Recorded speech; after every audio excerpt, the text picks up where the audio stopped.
Hello, everyone. Thank you for each of you who have decided to participate in our Power Jam on the Rise training. I'm really excited to get this started with you all today. So I'm just going to get the screen share going here so that you can see the slides, and we will jump right in.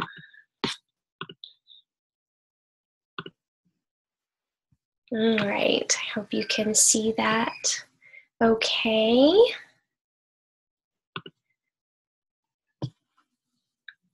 So, welcome, future team managers. Thank you for joining us on our first training of the On the Rise program. You are taking control of your Jamboree career by participating in this training. I really appreciate your willingness to take your business to the next level. I want to thank the other leaders who have offered to partner with me and provide additional support for you all. So thank you to Jessica and Katie for partnering with me. I've really enjoyed working with you all and getting to know you in our Lead Consultant Rockstar group. And I think this training is just going to be a fabulous addition to that group. The goal of this training is to build and motivate strong leaders who are advancing up the career path with focus, direction, and confidence. Today, we're going to spend some time learning how to get to the rank of team manager specifically. You will see through this training how rewarding leadership really can be, how tangible it is for you, and the steps that are needed to achieve it. Within the Jamboree Compensation Plan, team manager is the first step in leadership. There are many benefits to being a team manager, whether monetary or personal growth, helping others, building strong and lasting relationships with your team. So this first slide just has an overview of everything we will talk about today. If you want to screenshot it, best business practices as a leader. We will be discussing 3 topics under how to become a team manager. Number 1, shift part of your focus to your downline. Number 2, know you are a leader and start leading your downline. Number 3, lead by example. Then we will talk about the importance of knowing and understanding the compensation plan. We will look at the emotional cycle of sales. And we will close with a call to action and information about the homework survey I will be posting for you all. So let's go through each of these in more detail now. How do I become a team manager? Shift part of your focus to your downline. Everyone will work differently based on their current situation, but it is so important that you factor in specific hours for your business and specific hours to when you will be working specifically with your downline. Essentially, in order to rank advance and accomplish all the things that need to get done in a week, you should plan to block out time. And I know we went over this in a lot of detail last month when I had you all calendar blocking. I would love to hear how that's gone for you. I would love to hear in our lead consultant group how the calendar blocking has gone for you. As an emerging leader, it is important to set boundaries for yourself and your team so that they know when you are working and available. So I would encourage you to think about work and life balance. A general rule of thumb when thinking about your Jamboree business is to spend 80% of your work time on your personal business and 20% on your downline. Now, this is something that I struggle with a lot. I personally love doing the team stuff. I love doing training. I love the relationships. I love helping the people on my team. I hope you feel that. That is where I would rather spend my time. So The problem there, though, is that I can get too focused on my downline to the neglect of my personal business. And if your personal business is not growing, then it'll all trickle down. And I saw that happen, especially in my first year. My team grew very quickly. Part of it was just from not knowing what I was doing, but I spent so much time on my team and working with my team that my personal business dried up. And I don't want that to happen to you as you head toward and achieve team manager. So thinking about that 20%, what are things that need to happen during that 20% of team time? What specific things can we do to make that time count? I would encourage you to get familiar with your workstation. Under My Team, you will find the genealogy tab. When you click on that, you will find a very useful report that will give you quick visual team stats. Based on the comp plan, determine what you need to reach the next level. You will want to review this weekly and identify who you need to work with. Train according to the needs, active status, recruiting, and increasing average sales per consultant. If you are uncomfortable training to any one of those topics, look, we have a wealth of information out there. Reach out to your team manager, reach out to your sponsor, search, Jamboree University. You can search different training topics on our team pages. So you really need to dive in to the genealogy and see what you need to advance, see what the members on your team need to advance. And you need to decide who you need to be spending time with, who wants it. And also from that, it will help you to know the type of training you need to be doing with your team. So maybe the thing that's holding you back from promoting is needing another active leg. Well, that can be solved by you recruiting someone, but often it's, often we have a lot of legs, but maybe they're not active every month. So we need to figure out what we need to be doing and how we need to be training our team, whether it be with them recruiting or with them having a more consistent party schedule, so that we're getting those active legs and that's not a problem.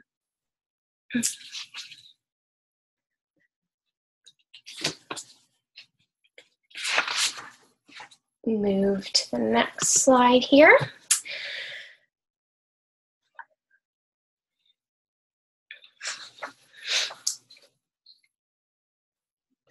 Identify, sorry. I'm new to this slide thing. I need to go back, sorry. Identify who you will work with. The names of your first level will be listed, and those with plus signs by their names have recruited someone. By clicking on the plus signs, you will see the names of their recruits. This report also shows PRV, TRV, and if they have signed a new recruit this month. So that's still all referring back to the genealogy. Sorry, I got sidetracked with the training.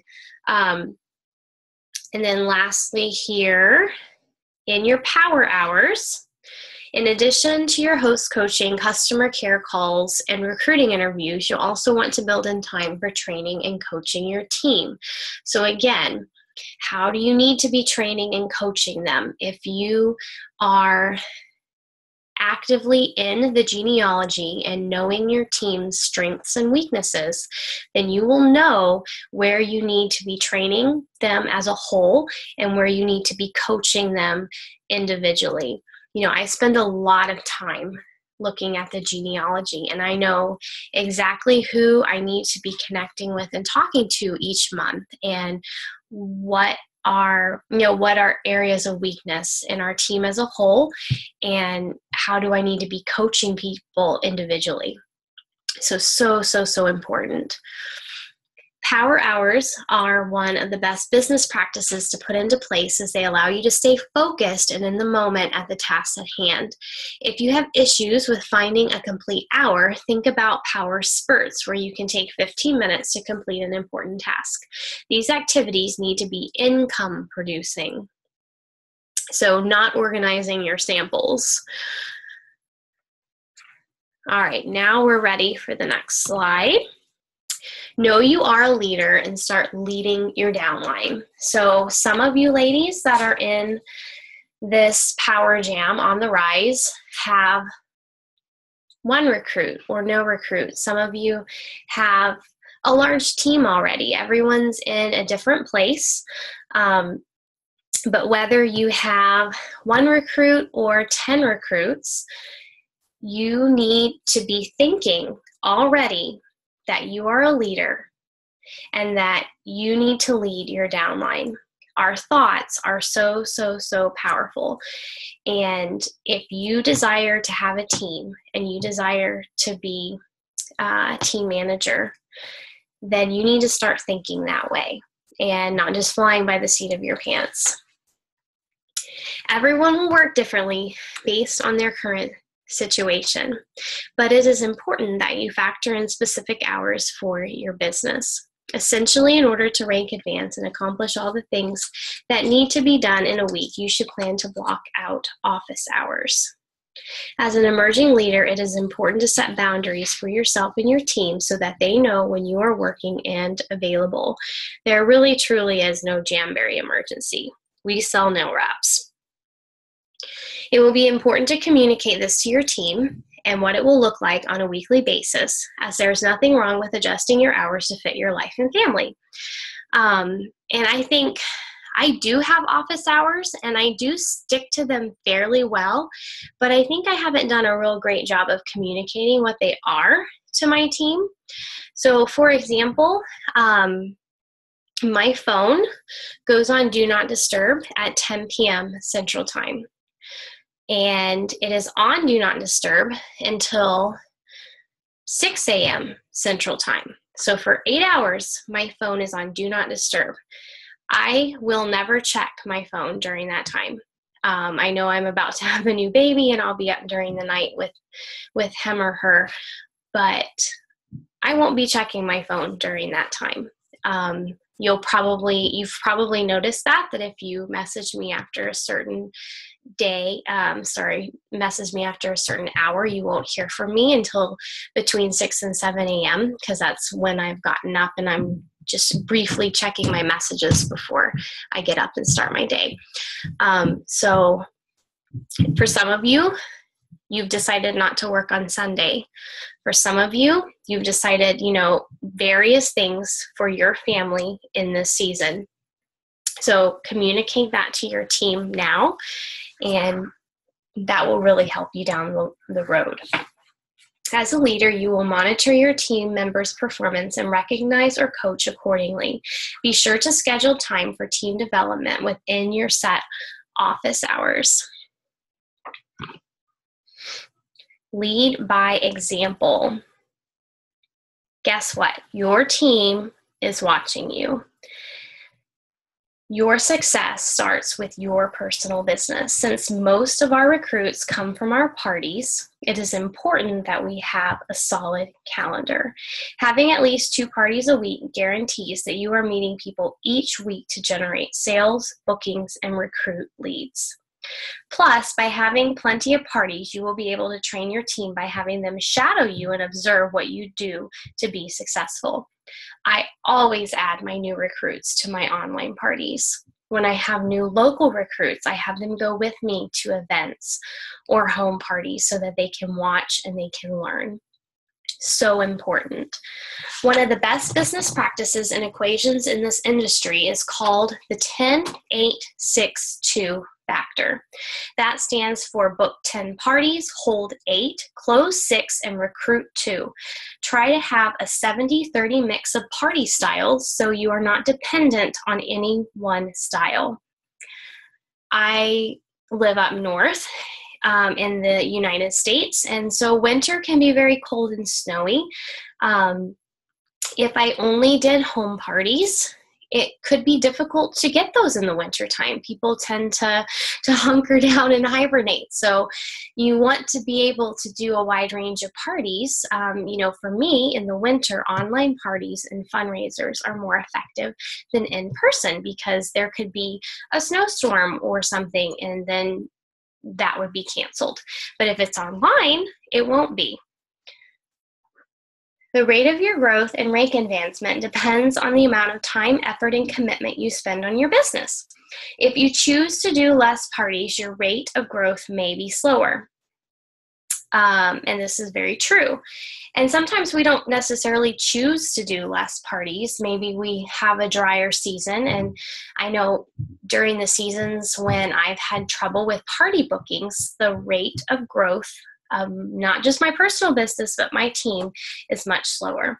You need to be out meeting people to generate additional bookings and recruits. Having lots of parties is the easiest way to make that happen. There is no secret. It boils down to effort and numbers. It's a number game. Direct sales is a number game. You need to be in front of enough people to generate sales, bookings, and recruit leads. When you follow the 10-8-6-2 formula through excellent host coaching, you can reasonably expect to have 8 to 10 guests at each party. When 6 parties close, that's 60 guests and 6 hosts, 66 people. In an industry average, that 15% of guests will book a future party. That would mean 10 new bookings. Approximately 20% are interested enough in the business to hear more about it, which means 12 recruiting leads. 20% of those leads will join your team, which equals 2 recruits. So you can see from that jumble of numbers how it works, that it really is a number game, and it all starts with those 10 bookings. You cannot expect to grow or advance without the basics: bookings, sales, and recruits. It's just not going to happen. Plan to always have 3 or more host packets on hand. And this is talking about at home parties specifically, when you do the full service checkout. Make sure you are asking everyone to host an exclusive shopping event with you. Talk with every host about joining your team. Maintaining a strong personal business is important for the following reasons. You are leading by example and showing your team that it can be done. We're all busy. But when we do it, we are showing our downline that even though we're busy, we are making Jamberry work, and we are leading by example, and we are growing our business. Your immediate income stems from the sales you make at parties. Your parties will sustain you financially while you are building your team. You will meet most of your potential recruits at parties. Parties are a great way to train your team members without sacrificing your income. I would highly encourage you, whether bookings are a strength or a weakness, to use the resources in Jamberry University and watch the section on bookings. This will help you coach and train your team. So maybe you have a full calendar. I would argue that we can always learn more, and it's also important to continually feed yourself with training so that you can in turn pass that on to your team. Also commit to listening to one training this week on host coaching. You can search our team page for host coaching. There are so many resources out there, both on our workstation and our team page. So listen to something while you're driving, or while you're cooking, or while you're folding clothes, so that you can better equip your team. All right, moving on from our first topic of how to become a team manager, we're going to talk a little bit about the compensation plan. So I hope that you printed the compensation chart out, or you should also have it in your startup guide. But it would help if you had that available during this next week, particularly as we delve into that. Let's now take a look at the compensation chart that was posted to our Facebook page prior to today's training. I posted it yesterday. Where are you right now? What will it take you to get to the next level? As you can see, your PRV, your active legs, and your TRV all require increases in volume to promote. When you shift part of your focus to your downline, acknowledge you are a leader and lead by example, all areas of your business will be impacted. You really need to know and understand the compensation plan. So many people miss a promotion or miss a fast start because they don't know the compensation plan, or because, quite sadly, their leader, their sponsor rather, didn't tell them or teach them about the compensation plan. So you need to know it for yourself, and you need to know it so that you can be a good sponsor and a good leader. There are excellent videos on our workstation that explain the compensation plan, and I posted those in the Lead Consultant Rockstar group, and I know many of you watched them last month. But those are very important to continually review and to make sure that your team is aware of. All right, moving on. Emotional cycle of sales. Some of you may have heard of this before. For some of you, this may be new. The emotional cycle of sales is very, very important to keep in mind as you are working towards team manager. We all get caught up at one point or another in a cycle that is non-productive. It is important to be able to identify that, as well as a strategy to push yourself forward. Even if you are the most positive person, and I'm a pretty positive person, there will be times that things happen that will stop the momentum of your business, which in turn will dampen, your enthusiasm.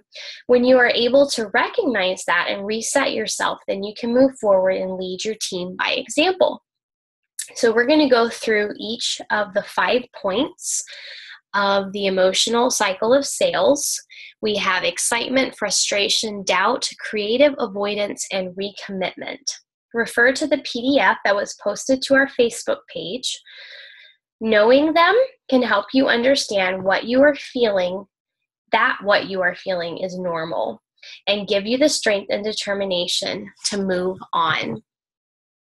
And you can better coach your team when you understand where your team members are in the cycle. So here is the emotional cycle of sales, and we're just going to go through each of the 5 points now. Excitement. New consultants are filled with positive energy and excitement for what the future holds for their Jamberry business. As you continue your journey as a consultant, things like rank advancements, bonuses, signing a new recruit, having a party with over 1,000 PRV, or generating lots of leads at a vendor event make us excited. This is a wonderful emotion to be experiencing, and of course you want to stay here as much as possible. I think for me, as I've noticed my own tendencies, I honestly tend to go through the emotional cycle of sales every month. I think I end each month and start each month in the excitement period. So knowing that, it has helped me to push through seasons of frustration. And it's amazing how we really do follow this cycle. So after excitement comes frustration, but then things go wrong. Parties cancel.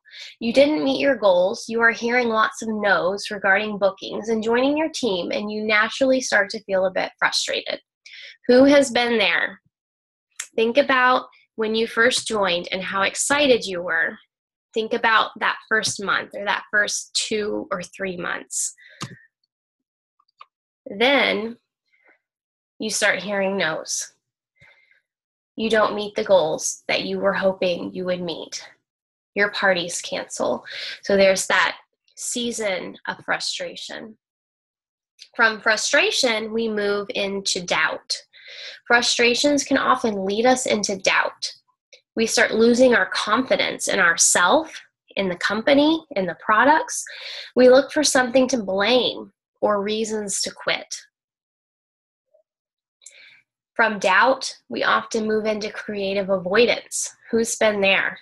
We've created excuses for why things aren't working that we hoped would be producing results.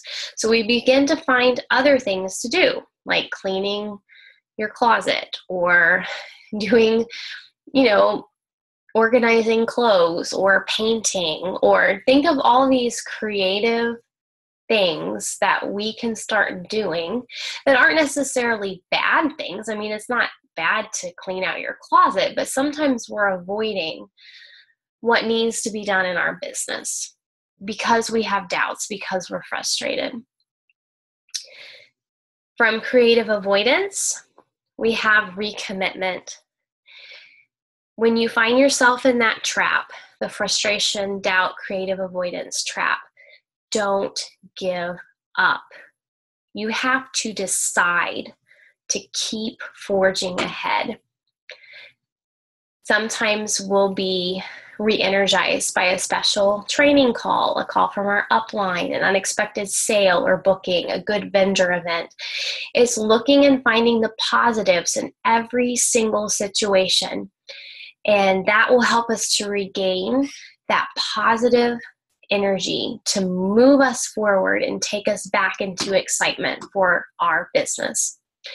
I cannot stress this enough. It is so important to stay positive and to stay focused and to recognize that what you are feeling is normal. Positivity breeds positivity, which creates great energy and excitement on your team. It's important to find a business buddy that you can talk to, brainstorm with, and who will lift you up when you are feeling down. So we're going to close here, and I want to offer one clarification. Underneath the call to action / homework, you will see a due date. This was a slide that I was given by another consultant because I am not good at making slides. So why reinvent the wheel? That is not when your homework is due, obviously. Our homework, so if you want to get out a pen and write this down, is due Friday, 11:59 p.m. Central Time, which would be roughly 6 a.m. in the UK on Saturday, this coming Saturday, and then 6 p.m. Saturday in Australia and New Zealand. So again, the homework that we will be going over here is due in the United States and Canada. It would be Friday, let me get the exact date, October 21st at 11:59 p.m.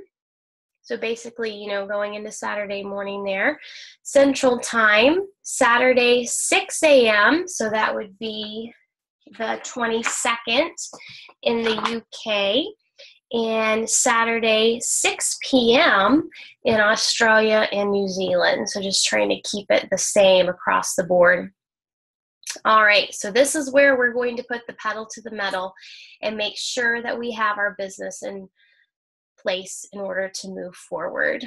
It's all well and good to hear all this, but if you're not going to put it into practice, you're just hearing it. Nothing's going to change in your business. So here are your calls to action for the week.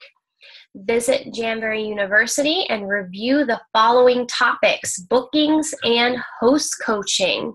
You can also find additional trainings on our team pages. This is for your team as much as it is for you. You need to be feeding yourself so that you can empower your team. Build a solid party schedule. You need to have 10 party dates on your calendar for the rest of this year at least. Look at your October, look at your November, look at your December, look at your January. Get those party dates on the calendar.